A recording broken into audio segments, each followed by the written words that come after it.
നാടിന് പ്രയോജനപ്പെടുമ്പോഴാണ് പൊതുപ്രവർത്തകരുടെ ജീവിതം അവിസ്മരണീയമാകുന്നതെന്ന് പ്രതിപക്ഷ നേതാവ് വി ഡി സതീശൻ ഞമനങ്ങാട് NMK ഫൗണ്ടേഷന്റെ നേതൃത്വത്തിൽ നിർധനരായ കുടുംബത്തിന് നിർമ്മിച്ചു നൽകുന്ന സ്നേഹഭവനത്തിന്റെ താക്കോൽദാനം നിർവഹിച്ച് സംസാരിക്കുകയായിരുന്നു വി ഡി സതീശൻ.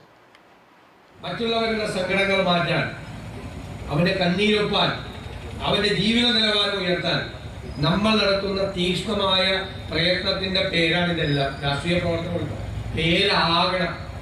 അല്ലാതെ മര്യാദയ്ക്ക് ഒരു വീട് വെച്ച് താമസിക്കുമ്പോൾ ആ വീട് കത്തിച്ചു കളയലോ, ആ വീടിന് കല്ലെറിയലോ, ആ വീട് നശിപ്പിക്കലോ ഒന്നുമല്ല.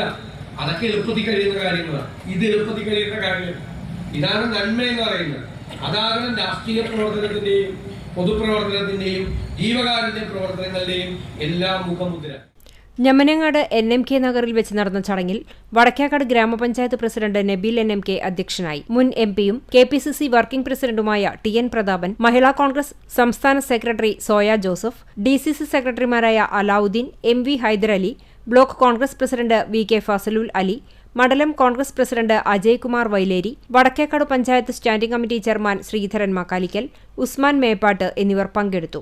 NMK ഫൗണ്ടേഷൻ നൽകിയ 3.5 സെന്റ് സ്ഥലത്ത് പ്രവാസി വ്യവസായിയും ചാരിറ്റി പ്രവർത്തകനുമായ അസ്ലാം സലീം ആണ് 680 സ്ക്വയർ ഫീറ്റിൽ 9 ലക്ഷം രൂപ ചെലവഴിച്ച് വീട് നിർമ്മിച്ചു നൽകിയിട്ടുള്ളത്. 10ാം ക്ലാസ് +2 പരീക്ഷയിലും വിവിധ മേഖലകളിലും ഉന്നത വിജയം കരസ്ഥമാക്കിയ വിദ്യാർത്ഥികളെ ആദരിച്ചു. CCTV news Punnoorkulam.